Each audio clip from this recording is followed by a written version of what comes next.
Hello students, चलिए start करते हैं next lecture acid base and salt का, जिसमें लास्ट लेक्चर जो हमने कंप्लीट किया था उसमें स्टडी किया था कमर्शियली इंपॉर्टेंट कंपाउंड और कौन कौन से कंपाउंड हम स्टडी कर चुके हैं और उनमें क्या क्या कंटेंट आपने स्टडी किया है। एक बार उसे रिवाइज करते हैं। तो लास्ट लेक्चर में आप कॉमन सॉल्ट स्टडी कर चुके हो NaCl, then after we have completely studied about the caustic soda NaOH, Na2CO3.NH2 washing soda और NaHCO3 पैकिंग सोडा।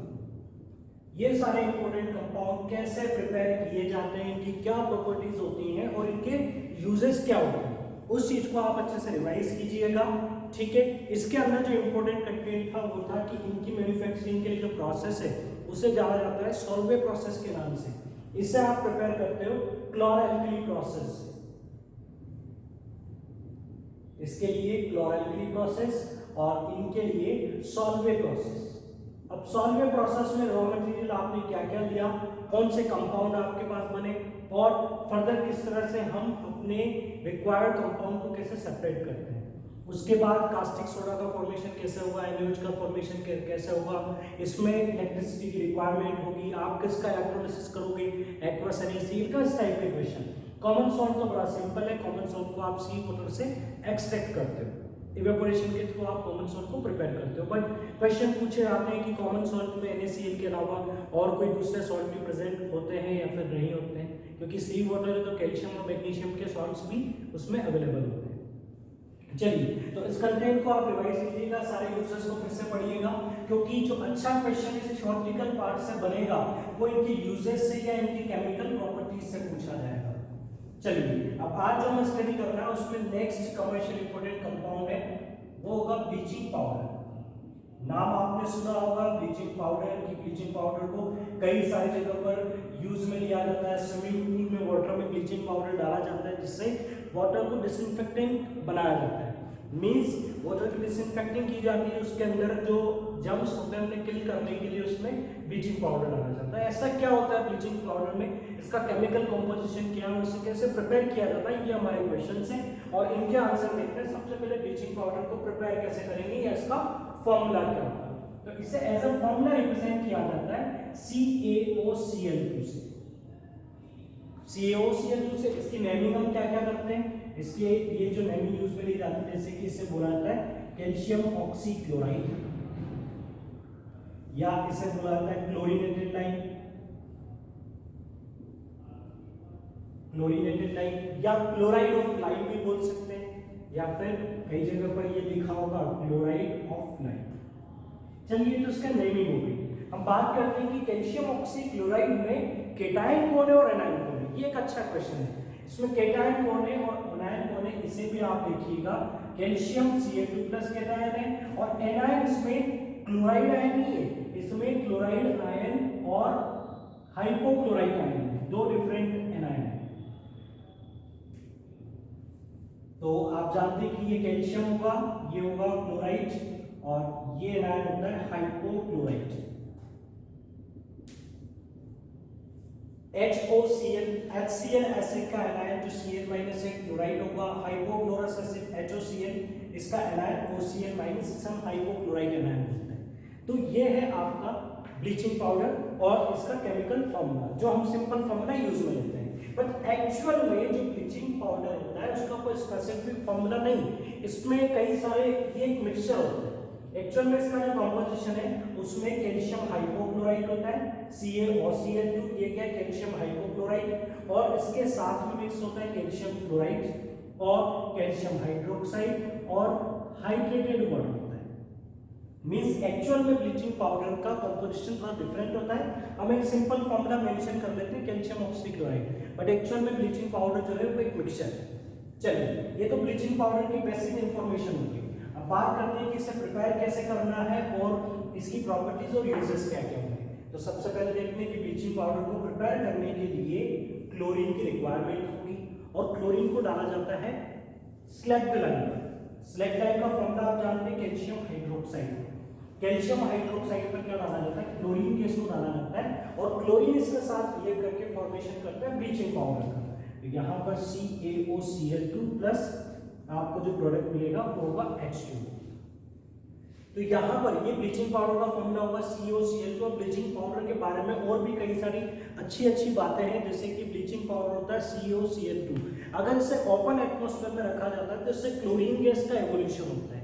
इससे क्लोरीन गैस निकलती है, एटमॉस्फेयर से CO2 को एब्जॉर्ब करता है, एटमॉस्फेयर से CO2 को एब्जॉर्ब करता है और इससे रिलीज होने वाली गैस होती है क्लोरीन गैस। और क्लोरीन गैस के एवोल्यूशन की वजह से ही ब्लीचिंग पाउडर अपने एक्शन परफॉर्म करता है। मतलब जो उस क्लोरीन को बोला जाता है बच्चों अवेलेबल क्लोरीन, उस क्लोरीन को बोला जाता है अवेलेबल क्लोरीन। उसी की वजह से ब्लीचिंग पाउडर जो है वो हमें येलोइश अपीयर होता है, क्योंकि क्लोरीन का कलर येलो होता है, तो हमें येलोइश अपीयर होता है, मतलब ये क्लोरीन को रिलीज करता है। और वाटर को डिसइंफेक्टेंट करने के लिए, जर्म्स को किल करने के लिए किसकी रिक्वायरमेंट होती है? क्लोरीन की। तो यहाँ से ये क्या करता है? क्लोरीन को रिलीज करता है, जो कि ब्लीचिंग या जर्म्स को किल करने में हेल्पफुल होती है। ये तो होगी ब्लीचिंग पाउडर के बारे में अच्छी इंफॉर्मेशन। यहाँ पर अराउंड 313 केल्विन इसे हीट करते हैं, तो स्लैगली लाइन जो है उससे किसका फॉर्मेशन होता है? ब्लीचिंग पाउडर का। हम ये फॉर्मूला मेंशन कर सकते हैं, अदरवाइज एक्चुअल में ब्लीचिंग पाउडर एक पूरा मिक्सचर होता है जिसमें कई सारे सॉल्ट प्रेजेंट होते हैं। अब बात करते हैं कि ब्लीचिंग पाउडर के यूजेस क्या क्या होंगे, इसकी प्रॉपर्टीज और इसकी uses.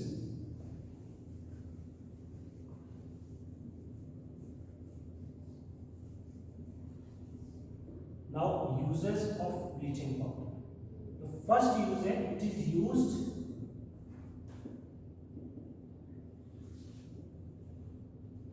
used in manufacturing of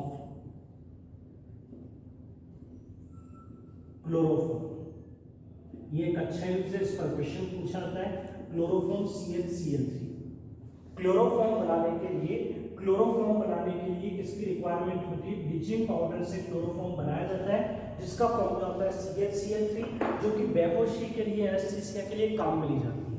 chloroform याद रखिएगा, क्योंकि कई बार क्वेश्चन ब्लीचिंग पाउडर का क्वेश्चन होता है और उस क्वेश्चन में ब्लीचिंग पाउडर को आइडेंटिफाई करने के लिए आपको क्वेश्चन में डायरेक्ट ब्लीचिंग पाउडर का नाम ना देकर उसकी प्रॉपर्टी और उसके यूजेस को मार्क किया होता है। नेक्स्ट है, it is used as bleaching agent in paper industry. Paper industry या फाइबर इंडस्ट्री या फैब्रिक इंडस्ट्रीज में ब्लीचिंग एजेंट का काम करता है। ब्लीचिंग का मतलब होता है कि ये कलर को हटा देता है, कलर को रिमूव कर देता है। मतलब हमें क्या करना है? कलर्ड सब्सटेंस को इसे करना है कलरलेस, और यही प्रोसेस होता है ब्लीचिंग का। और ये प्रोसेस होगा ऑक्सीडेशन के थ्रू। मींस आप ऑक्सीडेशन करेंगे तो वहां पर क्या हो जाएगा? ब्लीच हो जाएगी, ब्लीचिंग हो जाएगी। तो ब्लीचिंग के लिए हमें ऑक्सीडेशन करना है। अब ऑक्सीडेशन कैसे करेगा? अभी आपने देखा कि ब्लीचिंग पाउडर के अंदर हाइपोक्लोराइट आयन होता है OCl-। ये वाटर के कांटेक्ट में आए या किसी एसिड के कांटेक्ट में आए तो ये कन्वर्ट हो जाता है HOCl में, और HOCl फर्दर ब्रेक होकर हमें क्या दे देता है? Nascent oxygen. और ये नेसेंट ऑक्सीजन ये ऑक्सीडेशन प्रोसेस को परफॉर्म करती है। इसीलिए ब्लीचिंग पाउडर के अंदर ये प्रॉपर्टी होती है कि ब्लीचिंग एजेंट का काम करता है, कलर को रिमूव करने में हेल्प करता है। और ये प्रोसेस तभी होगा जब वहां ऑक्सीडेशन होगा, और ऑक्सीडेशन के लिए कौन आपको मिलता है? नेसेंट ऑक्सीजन, या कई जगह पर क्लोरीन भी होती है जो ऑक्सीडेशन प्रोसेस को परफॉर्म करती है। ये थी सेकंड प्रॉपर्टी या सेकंड यूजेस। थर्ड यूज जो इसका होगा उसकी बात करते हैं कि ब्लीचिंग पाउडर के बारे में। जैसा कि आपको मैंने बताया था, इट इज यूज्ड फॉर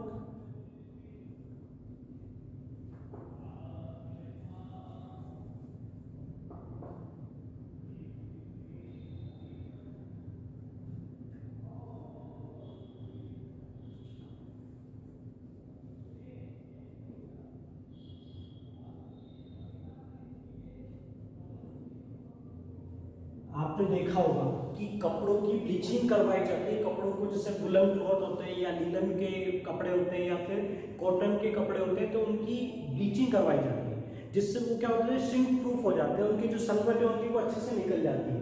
तो ब्लीचिंग पाउडर का रोल है कि ये फूल वगैरह को श्रिंक प्रूफ बनाने में हेल्प करता है। और इसका एक अच्छा यूज ये भी है कि that it is used for disinfecting water. Means it is used for disinfecting water। Means water के अंदर जो जर्म्स वगैरह होते हैं उन्हें किल करने के लिए भी किसकी रिक्वायरमेंट होती है, ब्लीचिंग पाउडर की। ये यूज मैंने आपको स्टार्टिंग में बता दिया था, क्योंकि इससे रिलीज होने वाली जो क्लोरीन गैस है ये जर्म्स को किल करने में हेल्प करती है। तो वाटर को डिसइंफेक्टिंग बनाने के लिए एज अ डिसइंफेक्टेंट किसे काम में लिया जाता है, ब्लीचिंग पाउडर को। तो इनमें जो अच्छे यूजेस थे क्लोरोफॉर्म में और एज अ ब्लीचिंग एजेंट इसे काम में लिया जाता है। आप इसे अच्छे से याद रखिएगा। चलिए अब इस पर बनने वाले जो क्वेश्चन है उनका डिस्कशन करते हैं। तो क्वेश्चन कैसा बनेगा कि ब्लीचिंग पाउडर को आपने किससे बनाया, कैल्शियम हाइड्रोक्साइड से। तो इस पर क्वेश्चन बनता है कि कैल्शियम हाइड्रोक्साइड को आप कैसे बनाओगे। कैल्शियम हाइड्रोक्साइड को आप बना सकते हो कैल्शियम ऑक्साइड की रिएक्शन करवाओगे वाटर के साथ, तो आपको कैल्शियम हाइड्रोक्साइड मिलेगा। इससे आप पास करोगे क्लोरीन, तो आपको क्या मिलेगा, ब्लीचिंग पाउडर। अब ये क्लोरीन कहां से मिल सकती है आपको, ये क्लोरीन मिल सकती है बच्चों क्लोरैल्किली प्रोसेस से।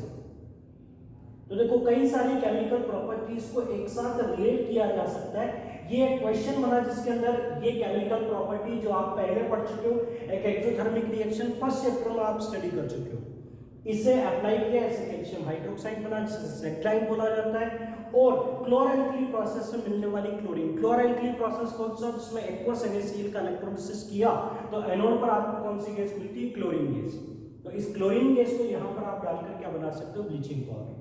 तो आपके पास एग्जाम में क्वेश्चन ऐसा बन सकता है जिसमें कास्टिक सोडा की प्रिपरेशन भी इन्वॉल्व होगी और ब्लीचिंग पाउडर की प्रिपरेशन भी इन्वॉल्व होगी, दोनों इन्वॉल्व कर एक अच्छा लेंथी क्वेश्चन प्रिपेयर किया जा सकता है। चलिए अब स्टार्ट करते हैं नेक्स्ट कमर्शियल इंपोर्टेंट कंपाउंड। ये था ब्लीचिंग पाउडर। ब्लीचिंग पाउडर के बाद नेक्स्ट होगा प्लास्टर ऑफ पेरिस, POP। ठीक है, दोनों ही बड़े कॉमन से कमर्शियल कंपाउंड हैं जिनके नाम आपने पहले भी कहीं ना कहीं सुने होंगे। POP का नाम तो कई बार सुनते हैं। ठीक है, जैसे घर बनवाया जाता है तो बुलाते हैं कि पहले इस पर POP करवानी है या सीमेंट वगैरह, इस फील्ड में आप इसका नाम अच्छे से सुनते हैं। तो plaster of Paris known as POP। POP का केमिकल फॉर्मूला पहले मैं आपको बता दूं, कैल्शियम सल्फेट डोन ½ H2, इसे बुलाते हैं कैल्शियम सल्फेट हेमीहाइड्रेट। देखो ½ H2 इसलिए हेमीहाइड्रेट लिख दिया। इसका फॉर्मूला आप ऐसे भी रिप्रेजेंट कर सकते हो, CSO4 डबल कर दिया और एक H2 ले लिया। कॉम्बिनेशन केवल जितना आपके पास कैल्शियम सल्फेट है उसका आधा क्या होना चाहिए, H2 होना चाहिए। तो यहाँ पर ये बनता है, हाफ कर दिया। हम चाहे तो यहाँ पर कितना करते हैं, डबल, और यहाँ पर कितना करते हैं, सिंगल करते हैं। तो इस तरह से भी आप इसका फॉर्मूला लिख सकते हैं, प्लास्टर ऑफ पेरिस का कैल्शियम सल्फेट हेमीहाइड्रेट। POP के बारे में पहले कुछ बातें कर लें, जिससे कि आप अच्छे से जानते हैं कि कैल्शियम सल्फेट हमें अलग अलग फॉर्म में मिलता है। कैल्शियम सल्फेट एनहाइड्राइड फॉर्म में भी मिलता है, CSO4 के फॉर्म में भी मिलता है, हाइड्रेटेड फॉर्म में भी मिलता है। ये फॉर्म कैसी हाइड्रेटेड फॉर्म है। कैल्शियम सल्फेट हमें नेचर में इस फॉर्म में भी मिलता है, CSO4 और इसे बुलाते हैं जिप्सम। और इस जिप्सम से ही बनाया जाता है बच्चों POP को। इस जिप्सम से ही POP तैयार किया जाता है। मींस प्लास्टर ऑफ पेरिस की प्रिपरेशन या इसकी मैन्युफैक्चरिंग किससे की जाती है, जिप्सम से। अब कैसे बनेगा, बड़ा अच्छा क्वेश्चन है और इसका आंसर भी आपके सामने है कि मुझे करना क्या है, H2 मॉलिक्यूल तो हटा दें। यहां से अगर H2 मॉलिक्यूल हटा देंगे और इससे CSO4.½ बना देंगे और 3/2 H2 अलग कर देंगे, तो आपको क्या मिल जाएगा, प्लास्टर ऑफ पेरिस मिल जाएगा। बट मेरा क्वेश्चन ये है कि यहाँ पर डबल H2 मॉलिक्यूल थे और यहाँ पर कितने करते हैं, हाफ करते हैं। तो ऑब्वियस सी बात है कि फिर यहाँ पर जो हीटिंग रिक्वायर्ड होगी वो हीटिंग कैसी होनी चाहिए, कंट्रोल्ड हीटिंग होनी चाहिए। अगर आपने जितना टेम्परेचर रिक्वायर्ड है उससे ज्यादा टेम्परेचर पर अगर हीटिंग कर दी, उससे ज्यादा टेम्परेचर पर गर्म किया, तो हो सकता है कि यहाँ पर आधा H2O भी ना बचे। अगर हीटिंग अनकंट्रोल्ड हो गई तो उस केस में आपके पास अगर से फर्दर हीट कर दें तो आपको क्या मिल जाएगा, कैल्शियम सल्फेट। और इसके बारे में बच्चों में आपको क्लियर कर दूं, ये आपके किसी काम का मटेरियल नहीं बचेगा। इसे बोला जाता है, ये केवल सॉलिड मास होता है, इसे बोला जाता है डेड बॉडी प्लास्टर। मींस ये किसी काम का नहीं होगा, इससे आप फर्दर इसकी वो एप्लीकेशन नहीं होगी जो POP की होती है, प्लास्टर ऑफ पेरिस की होती है। इसकी एप्लीकेशन अभी मैं आपको बताऊं, आप बहुत अच्छे से जानते हो कि प्लास्टर ऑफ पेरिस स्टेचू बनाने में, टॉयज बनाने में, ठीक है, जो बॉल वगैरह फ्रैक्चर हो जाता है तो उससे ज्वाइन करने के लिए जो कास्ट बनाया जाता है वो भी किसका बनाया जाता है, POP का बनाया जाता है। ठीक है, किसी कहीं पर गैप आ चुका है तो गैप की सीलिंग के लिए पीओपी को डाला जाता है। पीओपी वाटर सोल्यूबल कंपाउंड है, स्पेरिली सॉल्युबल होता है, ज्यादा टेंपरेचर बढ़ा देते हैं तो फिर इसकी सॉल्युबिलिटी कम होती है क्योंकि वाटर के साथ मिक्स होकर ये एक्सोथर्मिक रिएक्शन देता है। चलिए, तो कैल्शियम सल्फेट की कंट्रोल हीटिंग करनी है, कुछ बुक्स में 373 केल्विन लिखा हुआ है, कुछ में 393 भी लिखा हुआ है, मतलब 100 to 120 के बीच में हम इसे हीट करते हैं। तो यहाँ पर आपको क्या मिलता है, पीओपी मिलता है, ये कंट्रोल हीटिंग है। ज्यादा हीट करोगे तो ये रेडबर्न प्लास्टर बन जाएगा जो कि हमारे काम का नहीं रहेगा। कैल्शियम सल्फेट एक ड्राई सॉलिड मास बन जाता है। चलिए, तो अब पीओपी की प्रॉपर्टीज क्या होगी, पीओपी को हम कैसे काम में लेंगे? तो पीओपी को काम में लेने का तरीका है कि जहां पर भी आपको पीओपी को अप्लाई करना है, आप पीओपी पाउडर लें, कैल्शियम सल्फेट .2H2O, और ये कई सारे स्टेप्स से होता हुआ फाइनली CaSO4 इसके अंदर आप मिक्स करेंगे H2O, तो ये 2H2O में कन्वर्ट हो जाएगा और ये कैसा होगा, हार्ड एंड सॉलिड मास बन जाएगा। मींस पीओपी को यूज में लेने के लिए पीओपी में वाटर मिक्स किया जाता है, जिससे पीओपी वापस से कैसा बन जाता है, हार्ड हो जाता है।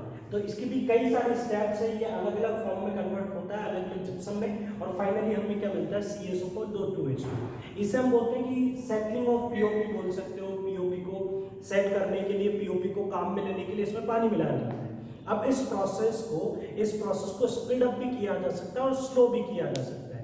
तो इसे कैटेलाइज्ड करने के लिए हमें रिक्वायरमेंट होती है सोडियम क्लोराइड की, NaCl की। NaCl डालने से इसकी क्या होती है, सेटलिंग फास्ट हो जाती है। इसके अलावा हमारे पास और भी केमिकल्स होते हैं जैसे कि बोरेक्स। अब बोरेक्स का बताया था आपको, लास्ट क्लास में बोरेक्स के बारे में बताया था। किस टॉपिक पे बताया था, वॉशिंग सोडा में। वॉशिंग सोडा क्या था, Na2CO3.10H2O, और इससे क्या बनाया जाता है, बोरेक्स। बोरेक्स का फॉर्मूला होता है Na2B4O7.10H2O। क्लियर? तो बोरेक्स, या हम बात करें alum, potassium aluminium sulphate K2SO4.L2SO4O3.24H2O, potash alum जैसे पिचकरी बोला जाता है। तो बोरेक्स लें या एलम कर लें, इससे तो आप प्रोसेस को कैटेलाइज्ड कर सकते हो, मींस स्पीड अप कर सकते हो, और इससे आप प्रोसेस को रिटार्ड कर सकते हो, स्लो कर सकते हो। तो अगर आपको सेटलिंग टाइम को स्लो करना है तो आप ये चीजें डालें, ठीक है। पीओपी का सेटलिंग टाइम अगर रिड्यूस करना है तो आप ये मिक्स कर सकते हैं, इसे फास्ट करना है तो हम NaCl डाल सकते हैं। ये एक बेसिक इंफॉर्मेशन थी, इसे याद रखें, और इससे आप बोल सकते हैं कि कंप्लीट प्रोसेस होगा settling of POP. Settling of POP, POP किस तरह से सेट होता है, तो पीओपी को सेट करने के लिए, वापस से जमाने के लिए इसमें H2O ऐड किया जाता है। ये हो गए प्लास्टर ऑफ पेरिस की प्रॉपर्टीज और इसकी प्रिपरेशन। अब बात करते हैं कि पीओपी के यूजेस क्या क्या होंगे। First, it is used in dentistry.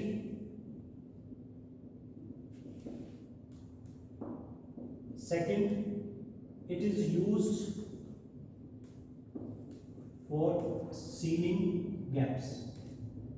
देखो कई जगह पर गैप्स को फिल करने के लिए, गैप को सील करने के लिए वहां पर किससे ऐड किया जाता है, पीओपी को।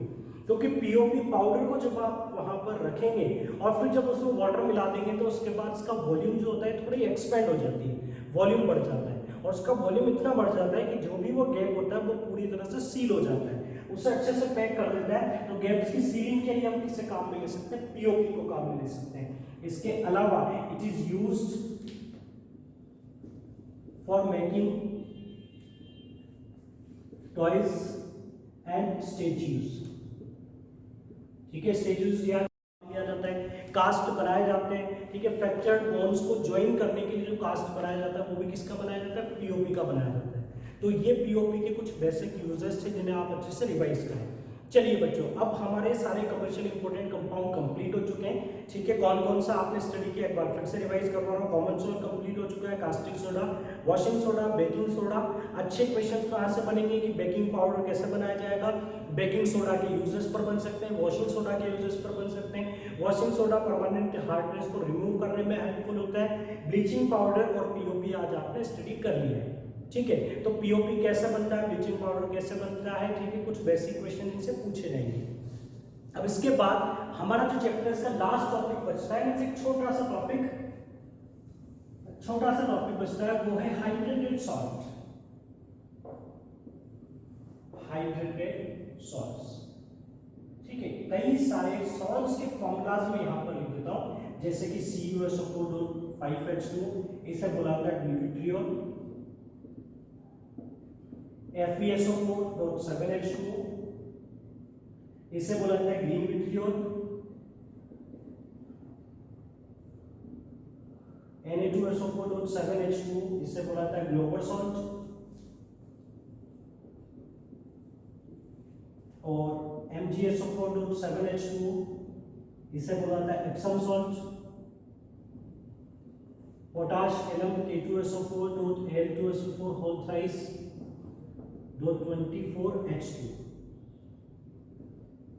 Washing soda Na2CO3.10H2, gypsum CaSO4.2H2, POP CaSO4.12H2।